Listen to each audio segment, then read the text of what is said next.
सर्वेभ्यः सुप्रभातम्। श्रीगुरुभ्यो नमः।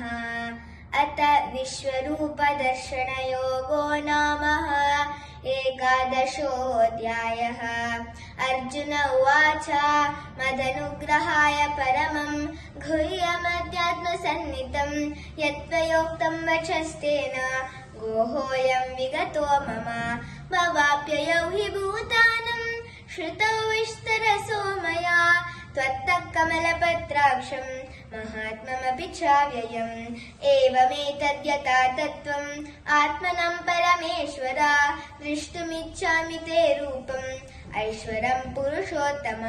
मन्यसे यदि तच्छक्यं मया दृष्टुमिति प्रभो योगेश्वर ततो मे त्वं दर्शयात्मानमव्ययम्। श्रीभगवानुवाच पश्य मे पार्थरूपाणि शतशोथसहस्रशः नानाविधानि दिव्यानि नानावर्णाकृतीनि च।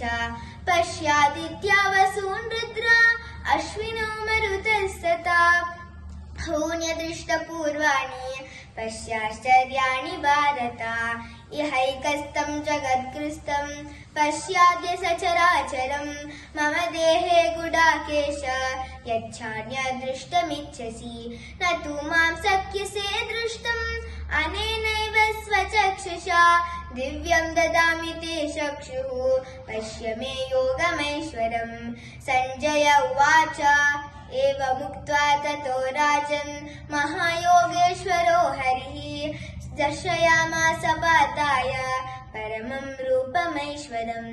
अनेकवक्त्रनयनम् अनेकाद्भुतदर्शनम् अनेकदिव्याभरणम् दिव्यनेकोद्यतायुधम् दिव्यमाल्याम्बरधरम् दिव्यगन्धानुलेपनम् सर्वाश्चर्यामयं देवम् अनन्तं विश्वतोमुखम्।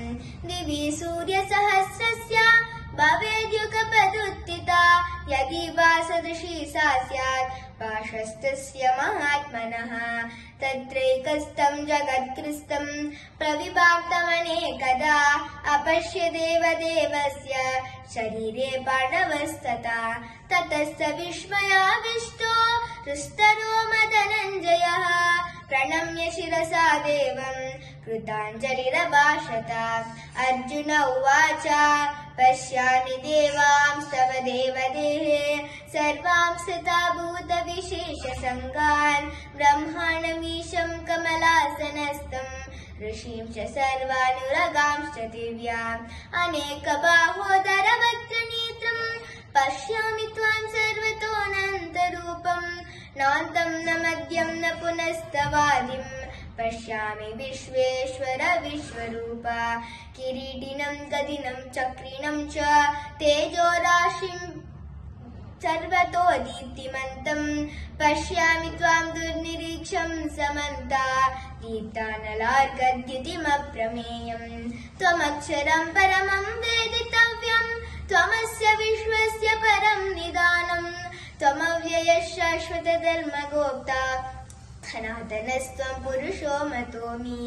अनादिमध्यान्तमनन्तवीर्याम् अनन्तबाहुं शशिसूर्यनेत्रं पश्यामि त्वां दीप्तहुतासवक्त्रं स्वतेजसा विश्वमिदं तपन्तं द्यावा पृथिव्योरिदमन्तरं हि व्याप्तं त्वयैकेन दिशश्च सर्वा दृष्ट्वाद्भुतं रूपमुग्रं तवेदं लोकात्रयं प्रव्यथितं महात्मन्।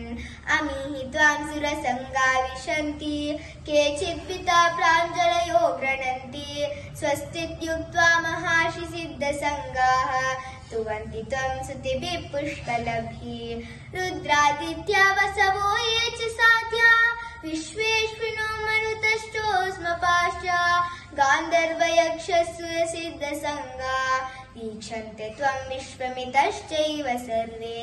रूपं महत्ते बहुवक्त्रनेत्रं महाबाहो बहुबाहुरुपादं बहुदरं बहुदंष्ट्राकरालं दृष्ट्वा लोका प्रव्यथितास्तथाहं।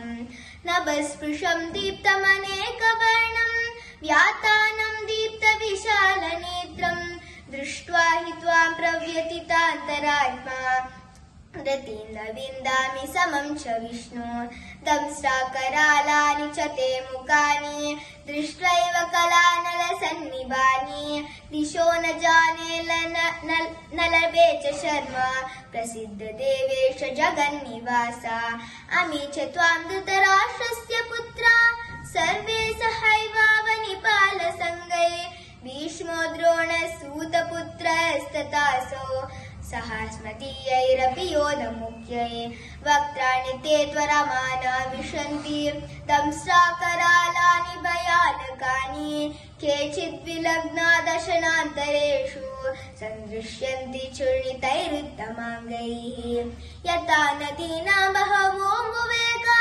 समुद्रमेवाभिमुखा द्रवन्ति तथा तवामी नरलोकवीरा विशन्ति वक्त्राण्यभिविज्वलन्ति यथा प्रदीप्तं ज्वलनं पतङ्गा विशन्ति नाशाय समृद्धवेगा तथैव नाशाय विशन्ति लोकास्तवापि वक्त्राणि समृद्धवेगा लेलिह्यसे घृसमाना समन्तात् लोकान् समग्रान् वदनैज्वलब्धिः तेजोभिरापूर्य जगत्समग्रं भाषस्तवोग्राः प्रतपन्ति विष्णु श्रीकृष्णार्पणमस्तु धन्यवादः।